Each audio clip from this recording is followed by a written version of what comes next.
Hello and welcome to Health Matters on Channels Television. Thanks for joining us. I am Mary Alale Yusuf. Reports provided by 164 countries to the World Health Organization database on blood safety show that 92 to 112.5 million blood donations are collected annually.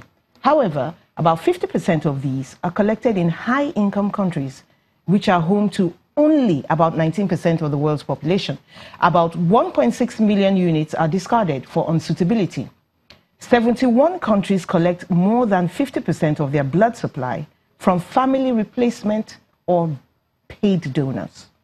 My guest is an officer in the Hematology Department, Hematology and Blood Transfusion Department of the Lagos University Teaching Hospital, Dr. Emmanuel Iyere.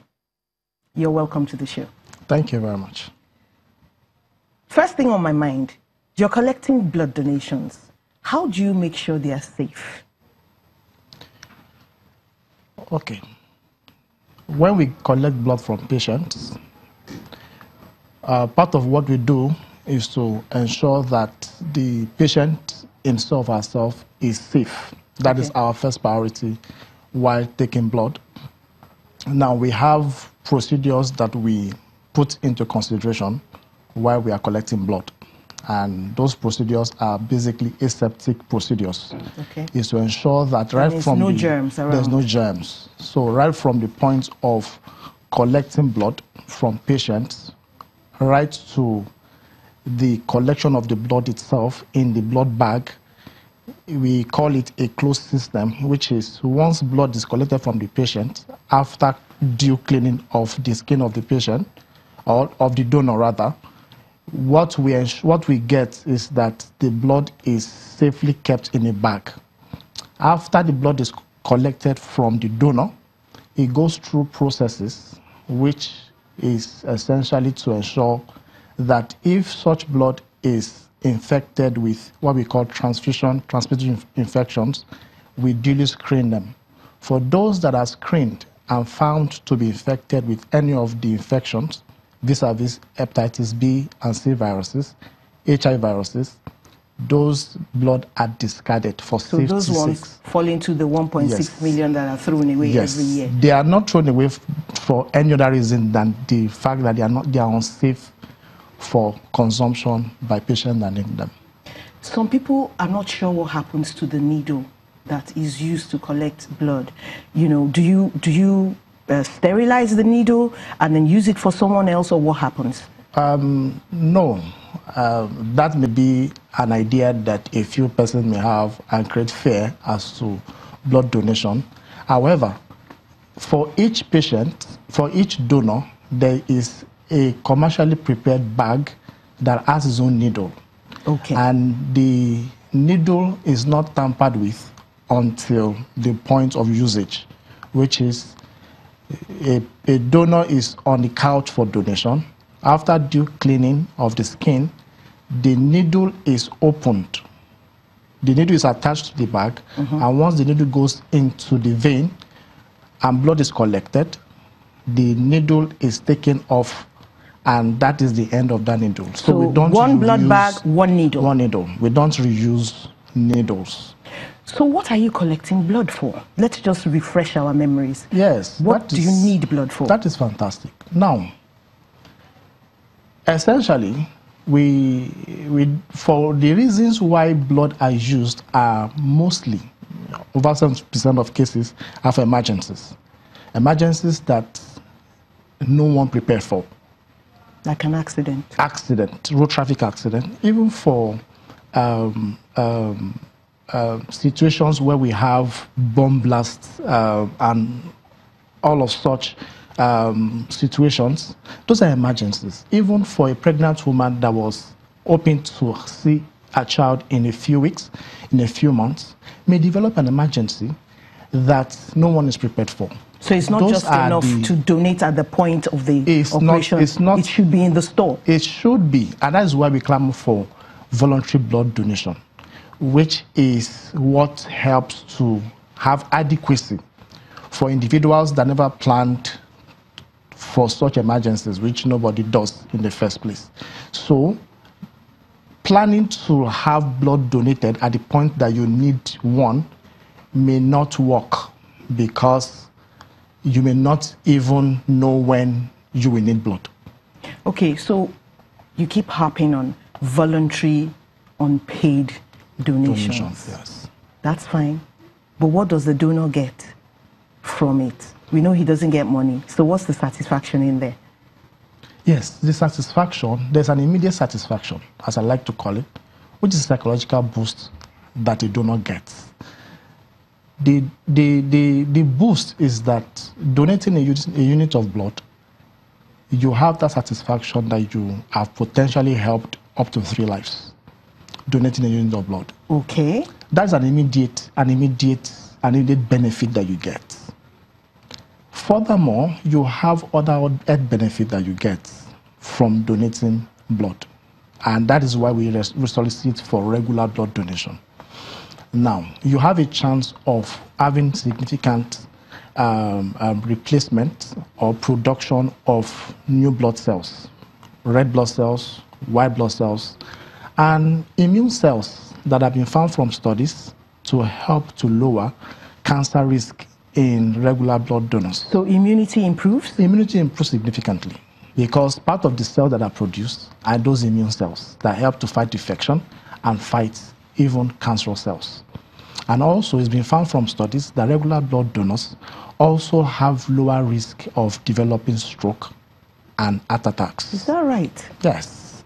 That's good enough on its own. That is good enough on its own. So these are benefits. And also there's an immediate benefit that a donor gets, which one may not have on a regular basis. That is having your health screening checks. So it's like a free health checkup. It's a free check that you can get. Counseling after Counseling, yes. Especially for those that we turned back from being unfit to donate. Because there may be a number of reasons for being unfit to donate. For someone that we discovered as an infection, say HIV infection, we are able to counsel and refer to appropriate places, and for such to start medications. So just the attempt to donate gives such benefits. Like having some, it is at the point of donation that they are found to have high blood pressure. Okay. So those are benefits that come, okay, with endeavoring to donate. And they don't have to pay for that? No, absolutely not. Okay, now, let's say people are donating blood and you have an emergency. Maybe you have an emergency at Bariga, but the kind of blood you need is not at Bariga.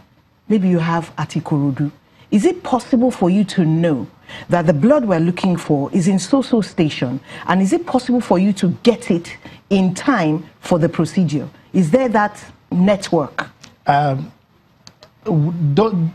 network is part of what we are working on, using technology to boost blood availability for patients, especially for emergencies. We have a group like Life Bank that is doing some good work. They have networks that and partnership with public hospitals, such that for those rare blood groups, like those that are blood group O negative, AB negative, those are quite rare blood groups, that we are able to just place a call through and they can make that available within minutes to a few hours. That's good to hear. Yes. You said that one bag of blood, 1 pint of blood, yes, can potentially save 3 lives? Yes. Just that one bag? How is that possible? Now, we have moved from that stage where a patient needs blood and we decide to give what we call whole blood, which is what we get at donation. Okay. Because in that unit of blood, which is about 500 mils, which is about a sachet of pure water, in that bag of blood, there are components that we can derive from that unit. So that unit of blood, after due collection from a donor, goes through processes through which we separate that blood into its component. Platelets. One of such is red cells. For those that require red cells, we give them red cells without having to waste, quote and unquote, the other portions. From that unit of blood, we have platelet concentrate for those that have platelet issues. And from that unit of blood, we get what we call fresh frozen plasma for those that have issues with their coagulation factors. 3 components. 3 components. And like I mentioned earlier, having that thought at the back of your mind that donating a unit of blood potentially saves up to 3 lives, there are a few things that are quite as satisfying as that. Okay, so this drive for blood donation has not ended, it has not waned. The question is, how much blood do we need in this country? Do you need everybody to try and donate blood every year? Is it that serious? Now, the drive for blood donation is on the premise that for a nation like ours, a population of between 150 to 180 million, the National Blood Transfusion Service has estimated our blood need to be at about 1.5 million per year. Per year? Yes, 1.5 million to 1.8 million per year. Okay. Of blood per year. And that translates to about a percentage of our population. Now, with the prevailing donation methods that we have, which is family replacement donation and the paid donation, there is no way we can match with the blood need that we require. Now, currently, from paid donors and family replacement donor, we get up to about 500,000 units of blood per year. And that is about 75% deficit. So that means you have only a quarter of what you need? About a quarter. So that is why we always have that shortage of blood across the country unless we have that voluntary blood donation drive to match up for the deficit that we have. Now, what's wrong with family replacement? Is it because it's not enough, or why do you discourage family replacement? We don't absolutely discourage family replacement.